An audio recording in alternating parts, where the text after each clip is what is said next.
बातें करते हम खेतों की और उसके रखवाली की, बाग बगीचा फल फूलों और फसलों की हरियाली की।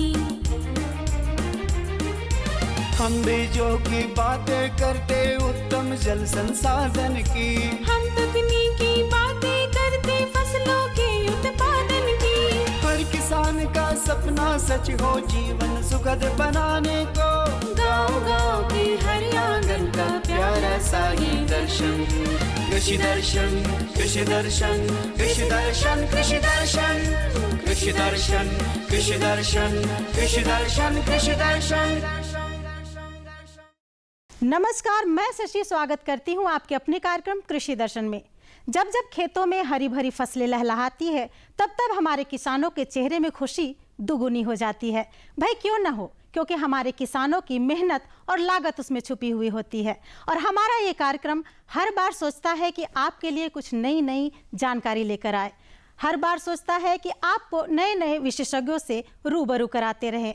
तो आज भी हम आपके लिए ऐसी बहुत सारी जानकारी लेकर आए हैं जो आपके लिए लाभकारी है। तो आइए कार्यक्रम की शुरुआत करते हैं कृषि समाचार से। नमस्कार, कृषि समाचार में आपका स्वागत है। मैं हूं पूनम आनंद। आइए देखते हैं आज कृषि समाचार में क्या है खास। राष्ट्रीय खाद्य सुरक्षा मिशन योजना के तहत दलहन और तेलहन की खेती के लिए ले सकते हैं अनुदानित कृषि यंत्र। मछली पालक नाव के लिए ले सकते हैं 30,000 रुपए का अनुदान। गर्मा फूल गोभी के बेहतर उत्पादन के लिए लगाएं उन्नत प्रभेद अरली कुंवारी। अब समाचार विस्तार से। राज्य के कई जिलों में दलहन और तिलहन की उपज और उत्पादकता बढ़ाने के लिए राष्ट्रीय खाद्य सुरक्षा मिशन योजना के तहत अनुदान पर कृषि यंत्र उपलब्ध कराए जा रहे हैं। इसमें 40 से 50% अनुदान पर manual sprayer, power sprayer, foot sprayer, rotavator, multi crop thresher, pump set, pipe, sprinkler set, mobile rain gun, threshing floor, mini दाल मिल और ट्रैक्टर चलित यंत्र ले सकते हैं। इस योजना से लाभ लेने के लिए प्रखंड तकनीक प्रबंधक या जिला आत्मा कार्यालय में आवेदन दे सकते हैं। झारखंड मत्स्य प्रभाग की ओर से राज्य के मत्स्य जीवी सहयोग समितियों और उनके सदस्यों को नाव उपलब्ध कराने की योजना है। नाव की कुल योजना लागत 33,000 रुपये प्रति इकाई है। इसमें सरकार की ओर से 30,000 रुपये का अनुदान दिया जाएगा, जबकि 3,000 रुपये लाभुक को स्वयं व्यय करना होगा। इस योजना से लाभ लेने के लिए जिला मत्स्य कार्यालय में आवेदन दे सकते हैं। किसान भाइयों, रबी दलहन की कटाई और दौनी के बाद अनाज का सुरक्षित भंडारण करें। इसके लिए दाल को 8 से 10 दिन धूप में अच्छी तरह से सुखा लें। उसके बाद उसे बीज या अनाज रखने वाले ऐसे बर्तन में रखें जिसमें हवा और नमी का प्रवेश ना हो। इसमें कीटों की रोकथाम के लिए नीम की पत्तियां भी डाल सकते हैं। किसान भाई अभी जैसे दलहनी जैसे अभी रबी का कटाई के बाद जो है दौनी करने के बाद उसका भंडारण के लिए मुख्य रूप से उसमें धूप में सुखाने के बाद, दौनी करने के बाद धूप में 7 से 10 दिनों तक कम से कम धूप में सुखाना चाहिए। और नमी, उचित नमी के आने के बाद ही उसको एयर टाइट सीड बिन में या जो उनके पास और भी जो संसाधन है उसमें वो भंडारण करेंगे। और अभी झारखंड में जैविक विधि से अगर उसमें वो सिंदवार के पत्ता या और भी जो नीम के पत्ता या और भी जो पत्ता उपलब्ध हैं उसमें रख के 2-3 लेयर में और एयर टाइट सीड बिन में रखेंगे तो उनको किसी तरह की समस्या नहीं होगी, बीज सुरक्षित रहेगा और उनको उचित लाभ मिल सकेगा। किसान भाइयों, फूल गोभी की ग्रीष्मकालीन खेती के लिए मार्च से अप्रैल तक फसल लगाने का काम कर सकते हैं। झारखंड में फूल गोभी के बेहतर उत्पादन के लिए उन्नत प्रभेद अरली कुंवारी लगाएं। फूल गोभी की बुआई में 800 ग्राम बीज प्रति हेक्टेयर की दर से लगाएं। बुआई में कतारों के बीच 60 सेंटीमीटर और पौधों के बीच 30 सेंटीमीटर की दूरी रखें। गर्मा फूल गोभी के बेहतर उत्पादन के लिए झारखंड के लिए अनुशंसित उन्नत प्रभेद अरली कुंवारी लगाएं। इनकी उत्पादन क्षमता 200 से 250 क्विंटल प्रति हेक्टेयर है। किसान भाई, आप यदि किसी फसल की बुआई कतारों में करना चाहते हैं तो इस काम के लिए कृषि यंत्र बिरसा बीज सह खाद ड्रिल का इस्तेमाल कर सकते हैं। ये उपकरण कतारों में बीज और खाद डालने का काम करता है। इस उपकरण की कार्य क्षमता 50 डेसिमल प्रतिदिन है। आइए जानते हैं लत्तेदार सब्जी फसलों में रासायनिक दवा को कैसे कीट नियंत्रण करें। लत्तेदार सब्जी फसलों की खेती के लिए यदि नर्सरी में बिछड़ा तैयार किए हैं तो उसे नर्सरी से निकालकर जब खेत में रोपें तो रोपाई के बाद खेत में नीम की खल्ली डालें। प्रति हेक्टेयर की दर से 250 किलोग्राम नीम की खल्ली का उपयोग करें। फूल निकलने के बाद इतनी ही मात्रा में नीम की खल्ली का दोबारा व्यवहार करें। इससे कीट भी नहीं लगेंगे और उपज भी बढ़ेगी। और अब एक नज़र राज्य के 5 प्रमुख शहरों के मौसम के मिजाज पर। आज राज्य के 5 प्रमुख नगरों के अधिकतम और न्यूनतम तापमान कुछ इस प्रकार दर्ज किए गए। रांची का अधिकतम तापमान 34 डिग्री सेल्सियस और न्यूनतम 19 डिग्री सेल्सियस। जमशेदपुर का अधिकतम तापमान 36 डिग्री सेल्सियस और न्यूनतम 24 डिग्री सेल्सियस। मेदिनीनगर का अधिकतम तापमान 37 डिग्री सेल्सियस और न्यूनतम 17 डिग्री सेल्सियस। देवघर का अधिकतम तापमान 39 डिग्री सेल्सियस और न्यूनतम 21 डिग्री सेल्सियस। धनबाद का अधिकतम तापमान 34 डिग्री सेल्सियस और न्यूनतम 22 डिग्री सेल्सियस।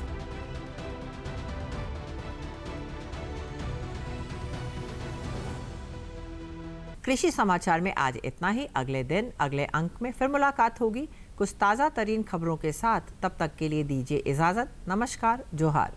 आज हमारे भारत में संकर गाय की मांग बहुत ज़्यादा हो रही है और होते जा रही है। हमारे किसान जो भी संकर गाय पालन करना चाहते हैं उनके लिए ये जानकारी बहुत अच्छी है। तो आइए इस फीचर के माध्यम से जानते हैं कि संकर गाय पालन करके आप कितना मुनाफा कमा सकते हैं। भारतवर्ष में गौपालन अनादिकाल से किया जा रहा है। बदलते वक्त के साथ एवं दूध की मांग को देखते हुए संकर नस्ल के गायों का पालन व्यावसायिक दृष्टि से अनिवार्य है। भारत में साहिवाल, गिर, देवनी, कंकरेज जैसी देसी प्रजातियों का जर्सी, हॉलिस्टियन, फ्रिजियन और HFG जैसी विदेशी सांडों के साथ प्रजनन कर संकर नस्ल की गायें प्राप्त की जा सकती हैं, जो दुग्ध उत्पादन के लिए उपयुक्त होती है। जैसे कि गायों में अलग अलग जो नस्लें होती हैं उन सबों में हम 2 भागों में वर्गीकृत करते हैं, जैसे विदेशी संकर गाय की नस्लें और देसी संकर गाय की नस्लें। उदाहरण स्वरूप आप समझ सकते हैं, जैसे देसी गायों की नस्लों में अच्छी गायें जो हैं दुधारू हैं, उसमें साहिवाल, गिर, रथी, देवनी, कंकरेज, इस तरह की गायें जो हमारे देसी गायें हैं। इसके अलावा जो विदेशी गायें हैं जैसे जर्सी, हॉलिस्टियन, फ्रिजियन, ये सभी हमारे विदेशी नस्लों की गायें हैं। संकर नस्ल की गायों के लिए देखभाल की खास आवश्यकता होती है। इनके आहार एवं आवास प्रबंधन तथा सही रखरखाव से वांछित लाभ प्राप्त किया जा सकता है। जन्म के साथ ही आहार की समुचित व्यवस्था रखें ताकि इनके शारीरिक वृद्धि अच्छी हो और सही समय पर प्रजनन के लिए तैयार हो जाएं। इन विदेशी देसी नस्लें और विदेशी नस्लों में एक गाय, उदाहरण स्वरूप कहें तो हमारी साहिवाल की अगर कोई गाय है और जो सांड का सीमेन जिससे ले रहे हैं अगर वो विदेशी नस्ल की HF की या जर्सी की है, ये दोनों के क्रॉस से यानी संतति जो पैदा होता है, इन दोनों के फर्टिलाइजेशन से, इन दोनों के निषेचन से जो बछड़ा पैदा होता है, यानी अगला पीढ़ी जो पैदा होता है, उसको हम लोग संकर नस्ल की गाय कहते हैं। मतलब 2 अलग अलग नस्लों के इंसेमिनेशन से, 2 अलग अलग नस्लों के प्रजनन से जो अगला पीढ़ी तैयार होता है, उसको हम लोग संकर नस्ल की बाछा या बाछी जो होता है उसको संकर नस्ल की गाय कहते हैं। इसमें दोनों नस्लों के गुण मौजूद रहते हैं। आमतौर पर संकर गाय 18 से 20 महीने में प्रजनन के लिए तैयार होने लगती हैं। यदि सही समय पर प्रजनन क्षमता विकसित न हो तो अतिरिक्त मिनरल मिक्सचर दें। संतुलित आहार संकर नस्लों की गायों की बढ़वार और प्रजनन क्षमता को प्रभावित करती है। तो हमारे देश में कहें तो अभी जर्सी और HF की संकर नस्लें काफ़ी अच्छी परफॉर्मेंस दे रही हैं। उन सबों पे दूध उत्पादन बहुत अच्छा हो रही है और देश के लगभग सभी प्रदेशों में ये पाए जा रहे हैं। इन सबों के सहारे से आज हमारी दूध उत्पादन देश की काफ़ी बढ़ी है। तो जैसा कि हम लोग जानते हैं कि जिस पशुओं में उत्पादन अधिक रहता है उन सबों को देखभाल की भी उतनी ही अच्छी ज़रूरत होती है। अगर हमको उनकी देखभाल अच्छी न करें तो उनके नस्लीय क्षमता के अनुसार जो उत्पादन लेना चाहिए, जो लाभ हमारे किसान भाइयों को मिलना चाहिए, वो नहीं मिल पाता है। इसी कारण हमें संकर नस्ल के पशुओं की देखभाल में थोड़ी विशेष सावधानी बरतने की जरूरत होती है। गर्भधारण काल पूरा होने पर प्रसव के लिए साफ सुथरी जगह का चुनाव करें। इसके लिए किसी अनुभवी गौपालक अथवा पशु चिकित्सक की सलाह लें। संकर गायों की बढ़वार और प्रजनन क्षमता के साथ साथ दुग्ध उत्पादन क्षमता, चूँकि पोषण पर निर्भर करता है, इसलिए संतुलित आहार और हरा चारा अवश्य दें। किसान भाई संकर नस्ल की पशुएं पाल रहे हैं, उन सबों को हम एक शुरुआत समय से भी, जब बाछियाँ पैदा लेती हैं उस समय से ही उनकी देखभाल की सलाह देते हैं। जैसे कि बाछी शुरू में ही, आप जिस दिन से बच्चियाँ पैदा होती है, गाय जब बच्चा देती है उसी दिन से आपकी देखभाल शुरू होती है, तो हम वहाँ से ही शुरू करते हैं। या आप निश्चित तौर पे बच्चियाँ पैदा होने के बाद जितनी जल्दी हो सके कोलेस्ट्रीम मिल्क, जिसको खिरसा दूध कहते हैं, उसके शरीर वजन का कम से कम 1/10वां भाग तक जरूर पिलाएं। और ये एक बार में देने की ज़रूरत नहीं है, इसको आप 2-3 भाग में बांट के दे सकते हैं। तो खिरसा दूध अवश्य पिलाएं, इससे उसके शरीर का रोग से लड़ने की क्षमता में वृद्धि होती है, और जितना जल्दी पिला सकें वो उतना उसके लिए अच्छा होता है। फिर आप धीरे धीरे जैसे जैसे 1-2 महीने का समय बीतता जाता है, माँ के दूध पे उसकी निर्भरता को हम कम करते जाएं तो अच्छा रहेगा। इसके साथ जो बैलेंस राशन होते हैं, जो काफ स्टार्टर राशन है, जिसमें प्रोटीन की मात्रा करीब 20 से 22% होती है, उस तरह के दाना बाज़ार में भी उपलब्ध है, नहीं तो आप अपने घरों में भी कई अलग अलग खाद्य पदार्थों को मिला के बना भी सकते हैं। उन पर इसकी ध्यान धीरे धीरे लाना पड़ेगा। अगर इसको आप देते हैं, माँ के दूध के अलावे अगर आप इसको दाना मिश्रण, जो बैलेंस राशन जिसकी बात कर रहे हैं, अगर आप देते हैं तो उनकी शरीर वृद्धि निश्चित तौर पे अच्छी होगी और ये समय पे हिट में आएंगे। तो इन सबों पे जो शरीर वृद्धि हो रही है, नहीं अच्छी तरह से हो रही है, नहीं हो रही है, इसकी भी समय समय पर आपको आकलन करना होगा। जैसे ही 3 महीना के आसपास के हो जाते हैं आपके बच्चियाँ, वहाँ पर कृमिनाशक दवा देना शुरू करनी चाहिए, क्योंकि कृमिनाशक दवा प्रत्येक 3 से 4 महीने के अंतराल में दिया जाता है। अगर आप देख रहे हैं कि बहुत ज़्यादा कृमि की परेशानी हो रही है, आपके गोबर में कृमि दिख रहे हैं या शरीर वृद्धि उतनी अच्छी तरह से नहीं हो पा रही है, तो आप इसको 2 महीने में भी रिपीट कर सकते हैं। तो आप जैसे ही देखें 18 से 20 महीना में हो गई है, तो अगर पाल में नहीं आ रही है तो आप उनमें मिनरल मिक्सचर की मात्रा को बढ़ाएं। मिनरल मिक्सचर करीब 30 से 40 ग्राम प्रतिदिन देने की कोशिश करें। अगर आप कृमिनाशक दवा नहीं दिए हैं तो उस पर भी आप अपना ध्यान केंद्रित करें। साथ साथ पशु पोषण पर निश्चित तौर पर ध्यान रखें। मतलब कहने का मतलब बैलेंस राशन, जिसको हम बैलेंस राशन अगर आप नहीं दे रहे हैं तो उस स्थिति में संतुलित आहार के बगैर समय पे जो प्रजनन प्रक्रिया शुरू होनी है वो नहीं हो पाएगी। इसके अलावा संक्रामक रोगों तथा खोरा चपका, थनैला इत्यादि से बचाने के लिए पशु आवास पर समुचित ध्यान दें और समय समय पर टीकाकरण करवाएं। आज हमारे देश की महिलाएं पुरुषों के साथ कदम से कदम मिलाकर चल रही हैं। घर के कामकाज के साथ बाहर का भी काम संभाल रही है और काफी पैसा कमा रही है, जिसमें से एक है बत्तख पालन।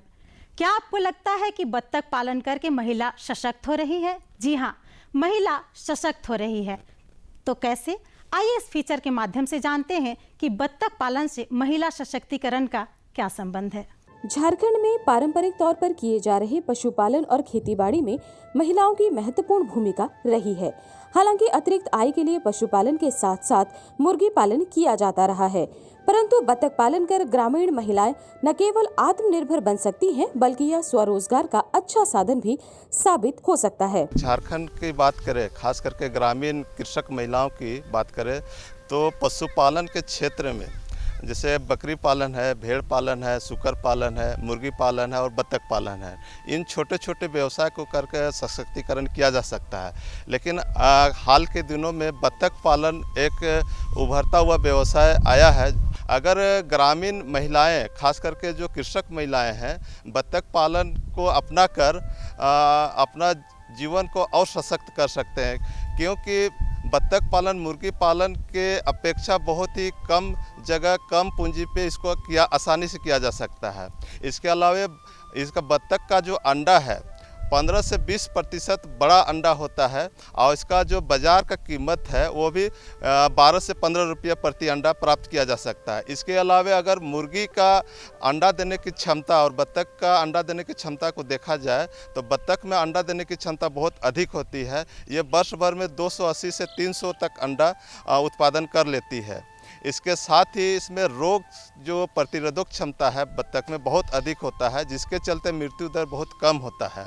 इस तरह से छोटे स्तर से भी अगर 15 से 20 चाहे 25 तक का बत्तख पालन शुरू किया जाए तो ग्रामीण महिलाएं अपना जो घर का स्थिति है उसको आसानी से सुधार सकते हैं और सशक्तिकरण हो सकते हैं। यह आम धारणा है कि पानी के बगैर बतख पालन संभव नहीं है, लेकिन सिर्फ पेयजल की व्यवस्था कर एवं थोड़ी बहुत पानी के साथ बतख पालन आसानी से किया जा सकता है। घर के पिछले हिस्से में, आंगन में, खुले आसमान के नीचे अथवा अर्ध गोलाकार हवा और रोशनी युक्त घर में बतखों को आसानी से रखा जा सकता है। कि हम लोग का आम धारणा है कि बतख पालन वही किया जा सकता है जहाँ की पानी का व्यवस्था है। हाँ, ये तो अगर तालाब है, नदी नाला है, चाहे जल स्रोत है, चाहे और भी कोई रिजर्वायर है जल का, तो वहाँ बतख पालन करना बहुत ही आसान है। लेकिन अगर पानी का व्यवस्था नहीं है फिर भी हम लोग बतख पालन आसानी से कर सकते हैं। खाली केवल उसमें ये ध्यान देने की ज़रूरत है जिसमें कि पीने का पानी, ताज़ा पानी व्यवस्था, समुचित व्यवस्था होना चाहिए। अंडा अथवा मांस के लिए बतख की अलग अलग प्रजातियां हैं। अंडा उत्पादन के लिए झारखंड में इंडियन रनर और खाकी कैम्पवेल को सर्वाधिक उपयुक्त माना जाता है, जबकि मांस उत्पादन के लिए पैकिंग, सिलबेरी, मास्कोवी और विकोवा जैसी नस्लों की पालन की पशुपालन अनुशंसा करते हैं। तक ऐसा पक्षी है जो कि कीड़े मकोड़ा, सब्जी, फल या तो फिर जो नदी नाला के घोंगा घोंगी हैं, इन सब चीज़ों को खाकर आसानी से मांस उत्पादित कर लेते हैं, जिसमें कि लागत बहुत कम होता है। जिससे कि मुर्गी पालन में जो पालन करते हैं तो लागत बहुत अधिक होता है। इसके लिए आपको रहने के लिए विशेष खास जगह की ज़रूरत नहीं पड़ता है। 1.5 से 2 स्क्वायर फीट इसको जगह चाहिए और खुले आसमान पे भी इसको रख सकते हैं। घर के पिछवाड़े जो है उसमें रख सकते हैं, आंगन में रख सकते हैं। बतख का अगर हम लोग देखें, जो बतख पालन करना चाह रहे हैं उसमें नस्ल का चुनाव अच्छे से करना चाहिए, चूँकि एक अंडा देने वाली होती है नस्ल और दूसरा है कि मांस के लिए। अगर हम लोग का राज्य में देखा जाए तो दोनों के लिए बहुत ही अधिक मांग है, मांस के लिए भी और अंडा के लिए भी। तो अंडा के लिए आपको इंडियन रनर जो है बहुत अच्छा है और खाकी कैमल दोनों ही अंडा के लिए बहुत अच्छी है। प्रतिवर्ष इन लोग 200 से 300 अंडा प्रतिवर्ष देती है। साथ ही अगर मांस उत्पादन के लिए जो बतख पालन करना चाह रहे हैं उसको पैकिंग रखना चाहिए, सिलबेरी रखना चाहिए, मास्कोवी रखना चाहिए। इस तरह से एक नया नस्ल जो तैयार किया है भिकोबा, उसको भी बतख पालन में मांस उत्पादन के लिए रखना चाहिए। बतख पालन के लिए ज्यादा पूंजी अथवा खास प्रशिक्षण की आवश्यकता नहीं होती है, लेकिन नस्लों के चुनाव और दाना मिश्रण खिलाने से अधिक अंडा प्राप्त किया जा सकता है। व्यावसायिक रूप से बतख पालन करने पर आसपास गड्ढा बनाकर पानी की व्यवस्था करें एवं बतखों को कैल्शियम खिलाएं। महिलाएं अपने घर पे रखना चाह रही है तो टीन का शेड बना के उसमें आसानी से रख सकती। 25 से 30 बतख के लिए आपको 10 से 12 फीट और 5 से 6 फीट चौड़ाई का आवास का ज़रूरत पड़ेगा। और साथ ही अगर जहाँ तालाब नहीं है तो टीन के शेड के चारों तरफ 2 से 3 फीट का गहरा खुदा करके उसमें पानी भर दें तो उसमें बतख आसानी से तैर सकती है और उसका जो आहार प्रबंधन है उसमें आसानी से किया जा सकता है। उसके लिए हम लोग 200 ग्राम 1.5 से 200 ग्राम हम लोग दाना मिश्रण दे बतख को, तो उसका वजन आसानी से बढ़ जाता है और अंडा देने का क्षमता बहुत ज़्यादा बढ़ता है। बतखों में अन्य पालतू पक्षियों की तुलना में रोग प्रतिरक्षण क्षमता ज्यादा होती है, फिर भी हेपेटाइटिस, बतख कोलेरा अथवा बतख प्लेग जैसी बीमारियों के संक्रमण की सतत संभावना रहती है। इससे बचाव के लिए सही समय पर टीकाकरण अवश्य कराएं। खास करके वैसी महिलाएं जो बतख पालन कर रही हैं तो उसमें रोग प्रबंधन का क्षमता होना चाहिए। उसमें देखेंगे कि जो बतख खाना छोड़ देती है, सुस्त हो जाती है, बुखार है, एक किनारे खड़ी है, तो उसको विशेष ध्यान देने की ज़रूरत है और डॉक्टर का सलाह लेना चाहिए। लेकिन अगर देखेंगे मुख्य रूप से 2-3 बीमारियां इसमें उभर के आती हैं, जैसे हेपेटाइटिस है, बतख कोलेरा है, बतख प्लेग है, बतख हैजा है, इन तरह के चीज़ों को देखना है और इसमें टीकाकरण कर देना है। बतख कलेरा के लिए आपको 2-3 सप्ताह में टीकाकरण कर देना चाहिए और बतख प्लेग जो है उसको 4 से 8वें सप्ताह में टीकाकरण कर देने से ये बीमारियों से बचाव आसानी से किया जा सकता है। छोटे किसान खासकर महिलाएं 25 से 50 बतखों का पालन कर आर्थिक आत्मनिर्भरता की दिशा में इस व्यवसाय को अपना सकते हैं। जो छोटे किसान है उसको 25 से 50 बतख रखना चाहिए, जिससे कि सालों भर अंडा का उत्पादन और मांस का उत्पादन आसानी से किया जा सकते हैं। एक बतख 2 साल तक अंडा बढ़िया से देती है और तीसरे वर्ष में उसको मांस के रूप में प्रयोग में लाया जा सकता है। तो आसानी से एक जो ग्रामीण महिला है वर्ष भर में 15 से 20 हज़ार रुपये आसानी से कमा सकती है। कम पूंजी और कम जोखिम वाले इस व्यवसाय से महिलाएं न केवल स्वरोजगार प्राप्त कर सकती हैं, बल्कि आत्मनिर्भर होकर अपने जीवन स्तर को बेहतर बना सकती हैं। तो ये थी हमारी आज की जानकारी। हमारी जानकारी आपको कैसी लगी आप हमें हमारे इस पते पर लिख सकते हैं। हमारा पता है कार्यक्रम कृषि दर्शन, कृषि प्रकोष्ठ द्वारा केंद्र निदेशक, दूरदर्शन केंद्र, रातू रोड, रांची। पिन संख्या है 834001। और हमारा ये कार्यक्रम आप कहीं भी किसी भी समय खेतों में काम कर रहे हैं उस समय भी देख सकते हैं अपने मोबाइल पर। बस आपको कुछ नहीं करना है, सीधे कृषि दर्शन रांची सर्च करना है और आप हमारा ये कार्यक्रम कहीं भी देख सकते हैं। तो अब हमारे पूरी टीम को यहीं पे दीजिए इजाज़त, फिर मिलेंगे, तब तक के लिए नमस्कार, जोहार।